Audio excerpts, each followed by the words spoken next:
ਚਲੋ ਜੀ, ਮੈਂ ਹਾਰਦਿਕ ਅਭਿਨੰਦਨ ਕਰਦਾ ਹਾਂ ਭਗਵਾਨ ਵਿਸ਼ਨੂੰ ਦਾ, ਭਗਵਾਨ ਸ਼ਿਵ ਦਾ, ਭਗਵਾਨ ਬ੍ਰਹਮਾ ਦਾ ਅਤੇ 33 ਕਰੋੜ ਦੇਵੀ ਦੇਵਤਾਵਾਂ ਦਾ, ਜਿਨ੍ਹਾਂ ਦੀ ਅਪਾਰ ਕਿਰਪਾ ਨਾਲ ਮੈਂ ਸਤਸੰਗ ਦਾ ਆਯੋਜਨ ਕੀਤਾ ਹੈ ਅਤੇ ਬ੍ਰਹਮ ਗਿਆਨੀ ਦਾ ਪਦ ਸੰਭਾਲਿਆ।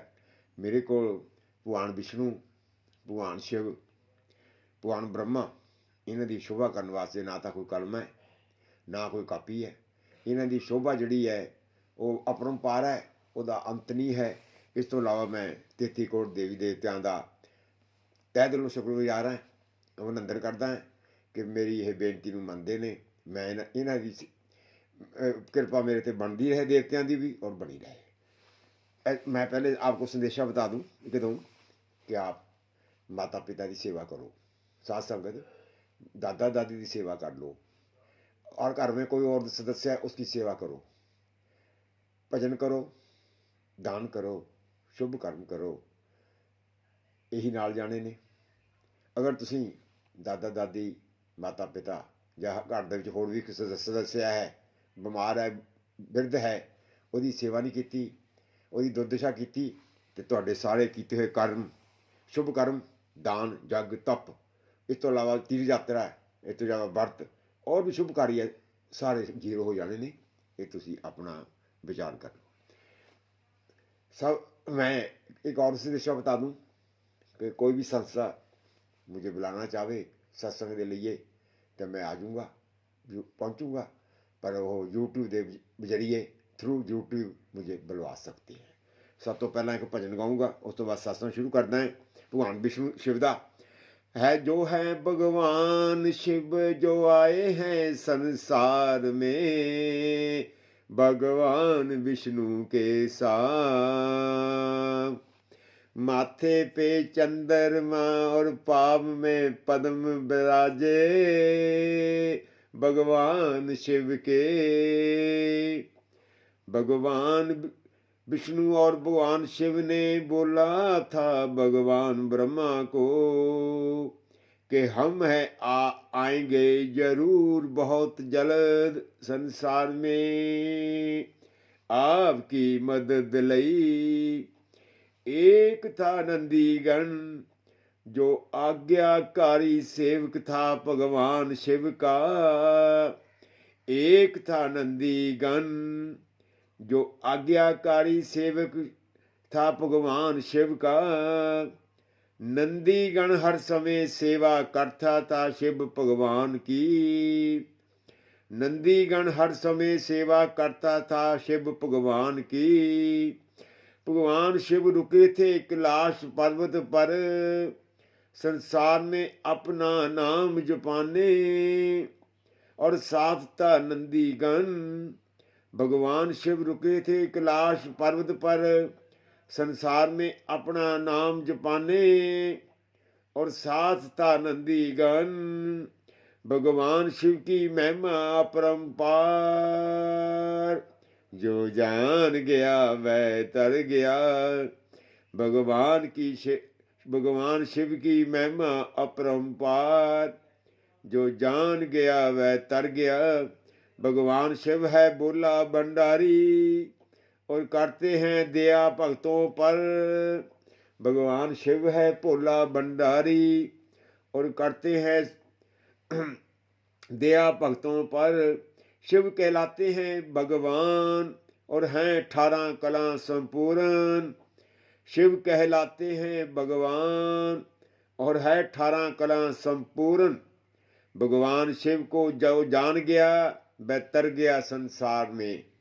भगवान शिव को जो जान गया वह तर गया संसार में। भगवान शिव को की महिमा अपरंपार, और शान निराली। भगवान शिव की महिमा अपरंपार, और शान निराली। मैं आपको बताऊं कि परोपकारी कौन है।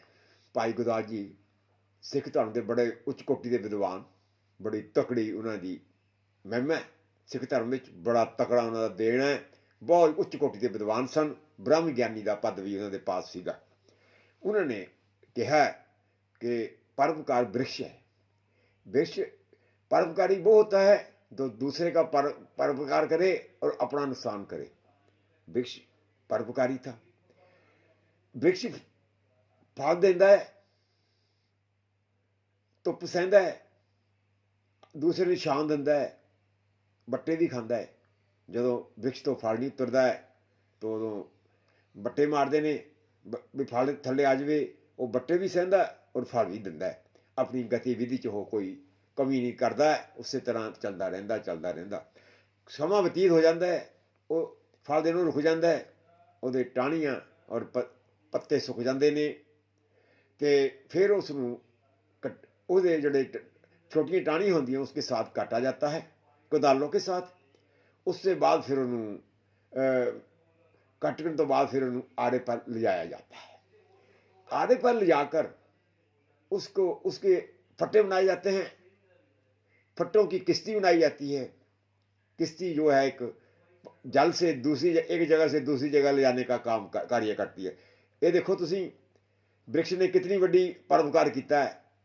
आप सारा सारा दूसरे वास्ते कितना परोपकार करता है। देखो वृक्ष की महिमा भाई गुरदास जी ने लिखी है। भाई गुरदास जी बड़े उच्च कोटि के विद्वान सन सिख धर्म के। उस तो बाद बाबा बुढ़ा जी बड़े उच्च कोटि के विद्वान, बड़ी तकड़ी इन्हों की महिमा है बाबा बुढ़ा जी की। 112 साल इन्होंने सिख धर्म की सेवा की है। 6 गुरु 5 गुरुआइयां इन्होंने तिलक दिता, राज तिलक दिता। बहुत महिमा है इस बाबा बुढ़ा जी की। बहुत तकड़ी इन्होंने भगती की है। ब्रह्म ज्ञानी का पद भी इन्होंने पास सीगा। ऐसा होया बाबा बुढ़ा जी ते भाई गुरदास जी विरध अवस्था च आ गए। उसमें गुरु हरगोबिंद साहब 6वीं पातशाही सिख धर्म के गुरु, बड़े उच्च कोटि के विद्वान, बड़े इन्हों की महिमा सी बाबा श्री गुरु हरगोबिंद साहब जी की। मैं इन्हों का अपनी ओर से अभिनंदन करदा है। इन्होंने पहला ये बाबा बुढ़ा जी को मिले। बाबा बुढ़ा जी ने 112 साल सिख धर्म की सेवा की है। बड़ी तकड़ी सेवा की है। सेवा च कोई कमी नहीं पाई। सेवा भी की है श्रद्धा नाल, बिना फल की आशा ते। बाबा गुरु हरगोबिंद साहब कहन लगे कि बाबा जी कोई तुसी मैनू अपनी इच्छा दसो, तुसी साडी सेवा बड़ी की है सिख धर्म की। मैं तुहाडा शुक्रगुजार हाँ। तुसी शादी नहीं करवाई, मैं तुहाडा बच्चा है, मैनू कोई सेवा ना दिओ, मैं थोड़ी सेवा कर देवां, जान लगे तुहाडे दिल च कोई चीज़ रह ना जाए।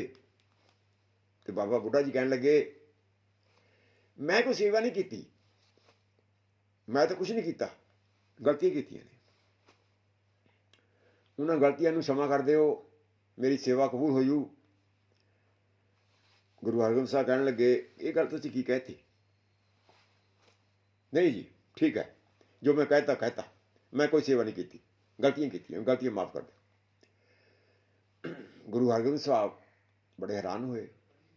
फिर भाई गुरदास जी को गए। भाई गुरदास जी सिख धर्म के बड़े बड़े लिखारी सन। बड़ी तकड़ी इन्हों की महिमा सी।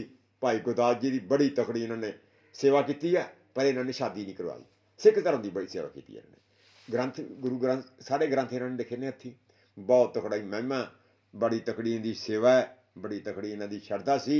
इन्हों के कोई हंकार नहीं सी। इन्नी सेवा करने के बावजूद भी भाई गुरु हरगोबिंद साहब पहुँचे, हथ जोड़ के खड़ गए, कह लगे बई तुसी साडी बड़ी सेवा की है सिख धर्म की, बड़े तुसी बड़े लिखारी हो, असी तुहाडा देण नहीं दे सकते, तुसी कुछ आखिरी इच्छा दस दो। भाई गुरदास जी कहन लगे मैं की कीता? कुछ नहीं किया।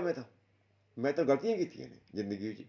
कोई एडा काम तो किया वधिया किया नहीं, जी मैं थोड़े को कुछ वह हरजाना करावां, नहीं मैं कुछ नहीं किया। मैनू किसी चीज़ की लोड़ नहीं है। मेरिया जड़ियाँ गलतियां की उन्होंने क्षमा कर दो, बस बहुत है इन्ना। भाई सिख गुरु हरगोबिंद साहब बड़े हैरान होए भी एडे उच्च कोटि के दोनों विद्वान, एडी इन्हों के श्रद्धा, एडी इन्हों च निमरता। मैं तो तय गदगद हो गया। भाई गुरु हरगोबिंद साहब कहन लगे ठीक है कोई गल नहीं, मैं तुहाडी कोई गल नहीं, मैं ठीक है, जैसे कहोगे वैसे करूँगा, मैं तो आप दा अभिनंदन करदा आपकी सेवा का।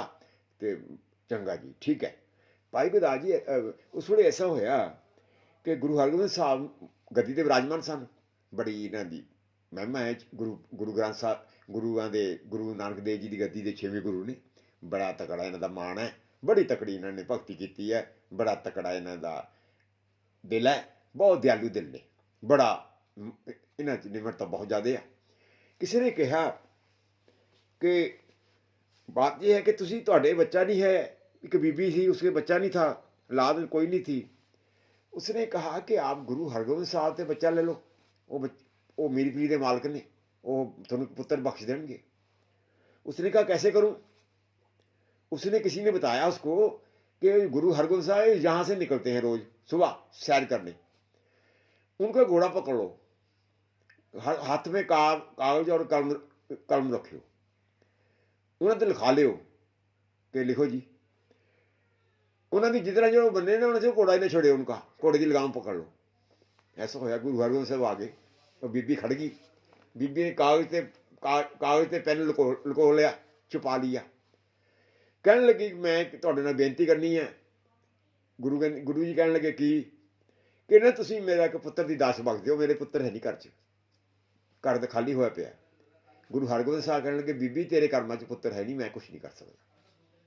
उन्हें फिर कहा कि एक पुत्र की दात बख्श दो, तुसी तो गुरु हो, बड़ी थोड़ी महिमा है, बड़ी तुहाडी देन आ दुनिया संसार नूं। गुरु हरगोबिंद साहब कहने लगे बीबी मैं नहीं कुछ कर सकता, तेरे कर्मां च पुत्र है नहीं। तीजी वे फिर उन्हें कहा कि मेरी बेनती है, बेनती कबूल कर लो, पुत्र की दात बख्श दो, मेरे घर एक पुत्र हो जाए। तो गुरु हरगोबिंद साहब कहने लगे चंगा लिया, फिर लिया कागज लिख के दवा। कागज ਉਹਦੇ ਕੋਲ ਸੀ रखिया होया, पहले ही छुपा के रखिया सी, पेन ਉਹਦੇ हत्थ सी, उन्हें कर लिखा। ਜਦੋਂ गुरु हरगोबिंद साहब ਇਹ ਗੱਲ ਪਾਉਣ ਲੱਗੇ, ਘੋੜੇ पौड़ मारे उपर ਨੂੰ, ਉਹ ਇੱਕ ਦਾ ਸੱਤਾ बन गया। गुरु हरगोबिंद साहब कहने लगे बीबी मैं तो एक लिखिया जी, 7 बन गए, मैं हुण की कर सकदा, जा ले जा, चली जा हुण तू जा, चली 7 पुत्र होंगे तेरे। उस तो बाद उस बीबी के 7 पुत्र होए। उस तो बाद उस बीबी ने गुरु पंथ की बहुत ज़्यादा अथाह भगतनी बन गई, बड़ी सेवा की उसने, तह दिलों शुक्रगुजार किया गुरु हरगोबिंद साहब का, जो बड़े उच्च कोटि के विद्वान सन, बड़े गुरु नानक देव जी की गद्दी के 6वें वारस सन। उस तो बाद ऐसा होया कि भगवान कृष्ण ने गीता च बताया कि अर्जुन 3 किस्म के की है, तीन सात्विक राजस तामस, तिना के गुणा के तहत सारी दुनिया चलती है। हर एक बंदा कोई राजस सात्विक है, कोई राजस है, कोई तामस है। इस ये जोड़े 3 गुण ने ये मेरे से उत्पन्न होए नहीं, परंतु ये मुझ में है पर मैं इसमें नहीं हूँ। ये मुझसे उत्पन्न हुए ने पर मैं इसमें नहीं हूँ, ये मुझ में से निकले है। कृष्ण भगवान ने बताया गीता में, कहते जो सात्विकी होते हैं, सात्विकी दौर तक जिसकी मृत्यु होती है, शरीर को छोड़ते हैं, उनको प्रकाश में लोग में जाते हैं। प्रकाश में लोग होते हैं स्वर्ग। उस तो बाद जो राजस दौर पर मृत्यु करते हैं वो मनुष्यों में जन्म ले लेंगे ने। जो तामस दौर के उन्होंने मृत्यु हो जाती है, वह मूढ़ जिनी च जन्म लेंगे ने। कृष्ण भगवान ने गीता बताया कि साधु के दौर में मृत्यु होने तो बाद वो स्वर्गों में सुख भोगते हैं। स्वर्गों सुख भोग के फिर उन्होंने जो उन्होंने पुण्य पूरे समाप्त हो जाते हैं, शहीन हो जाते हैं, फिर वो मृत्यु लोक आते हैं, फिर वो अच्छे कर्म करते हैं।